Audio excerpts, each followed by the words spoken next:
Good morning, dear students. I am Vidya Kichaya. This year I will be teaching you social science. Okay.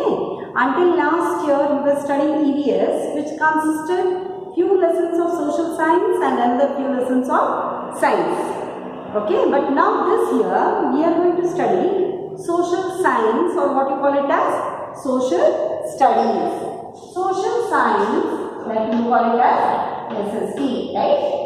It consists of three subjects for you. First one is history, second is geography, and third is civics. Am I clear? Okay, which are the three subjects? History, geography, and civics. Okay?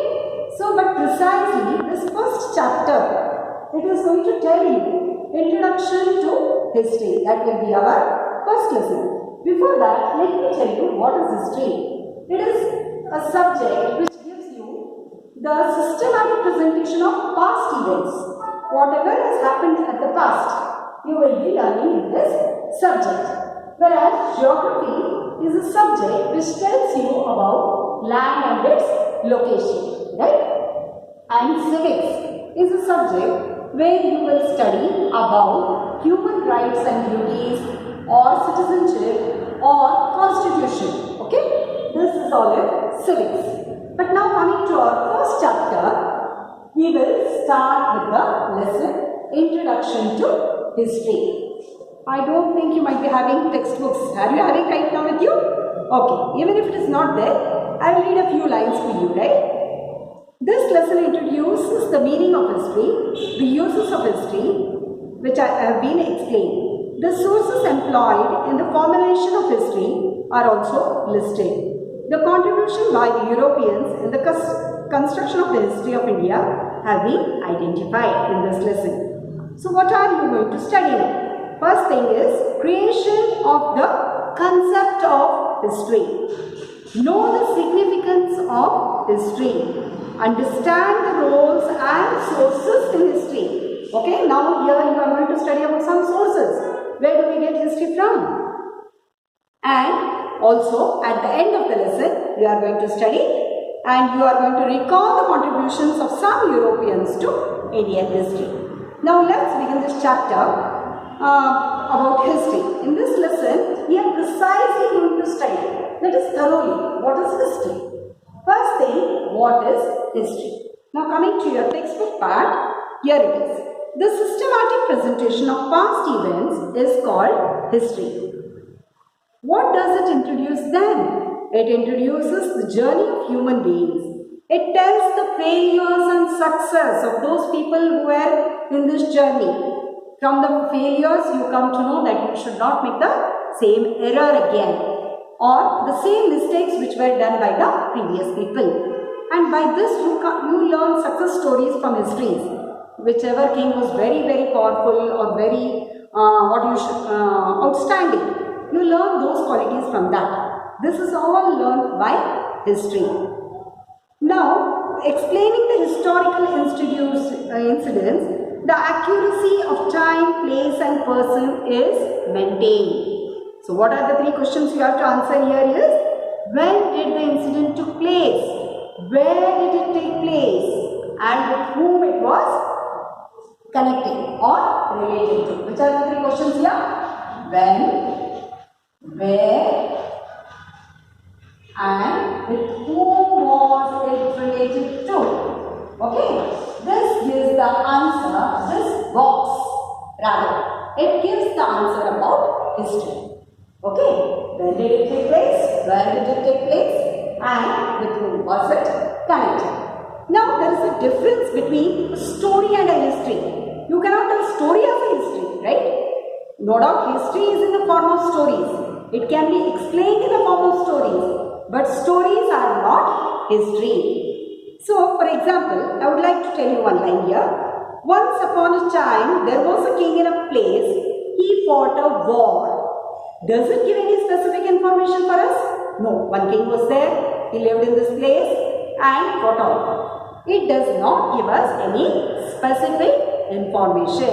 But with such type of things, you can go for a story. But history, it's not possible. How will you narrate the history, right? Ashoka, who ruled Pataliputra in 261 BCE for the Kalinga War, right? So here, with whom it was connected is clear, when that battle was fought it is clear, and where it was fought is very clear. So such type of statements when you get, that is called as history. Okay. So now coming to why do we want history? Okay. A few lines from your textbook, children, because I am very sure that you don't have right now. Just pay attention. Students, what happens if you touch the flame of fire? It burns, doesn't it? This is experience. Will you again touch the fire? No. Because you have already experienced the burning sensation. Haven't you? Would you touch the fire again? Whereas a 6-month-old child or an infant, that child doesn't know what is fire.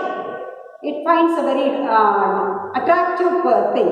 So it may go and touch the fire. But now, as you are grown up, we know fire is a sort which burns your hands. So will you go and touch it? No. How did you come to know this? It was through your experience. Fire is a burning sensation. So you will not touch the fire. How did you come to know about this? It was through your experience, right? Because you have already experienced the burning sensation, haven't you? Now what is this called as? We call this as memory, recollection and retention. What would have happened if humans did not have a memory at all? Can you really think of that? Yesterday where you were, you forgot that. Today where you are, you forgot that. Would it be possible for us? Oh no. Now I should know. Now my kids are studying in 6th standard. And you should know, yeah, this teacher is teaching you social science. You will wait for the next period, right? So your memory has taken into mind. Now this particular time, this teacher is going to teach something. This particular time, your mother is going to feed you. This particular time, you are going to sleep. All this is absorbed in your memory. Okay? Such incidents, they are called as memory. He would have committed the same mistake again and again. In this case, the progress of human beings is not possible. As human beings need memory to progress, so a society or a nation need memory to progress. It is inevitable. It is not possible without memory. Okay? It is compulsory. You have to have memory. Then, what can be assumed as memory for a society or a nation? That is history, right? So now what is this memory? So we have come to know what has happened the previous years. Okay? So there are 2 types of years which is mentioned as BCE and CE. You might have heard it. Okay? All the previous names, what we call it as, this happened 827 BC. BC is before Christ era, and this is after Christ era. It was previously called as BC and AD, but now we call it as BC and C, before Common Era and Common Era, right? Okay. So here the years are taken in a forward manner, backward manner. For example, 100, 99, 98, 97 and so on. In CE, in Common Era, how do you write? 96, 97, 98, 99 and 100. Okay, here it is written, the years are written in a forward manner, and BCE, the years are written in a backward manner. So this is what you have to remember by writing the years. Okay, coming back to the memory process again. Yes, like memory serves human to survive, history serves as a memory for a society, state, nation and the whole world. History is a record of good and wrong decisions. Okay, what is history? Then it is also a record of good and wrong decisions. History is a record of good and wrong decisions, joyful and sorrow experiences, and the difficulties faced by our ancestors. Okay, now a new word, what is it? Ancestors. Who are ancestors? Who are ancestors? Here, ancestors are your forefathers. So now you are a child, your father, your father's father, then he becomes a grandfather to you, then his father becomes a great grandfather, and so on. Your forefathers are called as your ancestors. Okay, now we usually have that opinion. Whatever my grandpa used to do, I am very fond of that. If he was a good story writer, you feel that even you should write a story. If he was a good artist, you to feel. Where did you get this quality from? You have got it from your ancestors. They are none other than your forefathers, right? So, like this. Now, all the descendants follow this rule. Like whatever is done good, they will follow that. And whichever were wrong decisions, we try to not commit that error again. Okay? Moreover, by introducing our culture and heritage, history arouses the feeling of pride and honor for our nation and the world at large. Okay? Now here, one person was there who is called as the father of history. So I think this much information is enough to know what is history. Now we will have a detailed study how did the history come and what are the sources of history. Now, a person from Greece who is known as Herodotus. Okay? He is called as the father of history. Who is called? Herodotus. Okay? He is called as the father of history.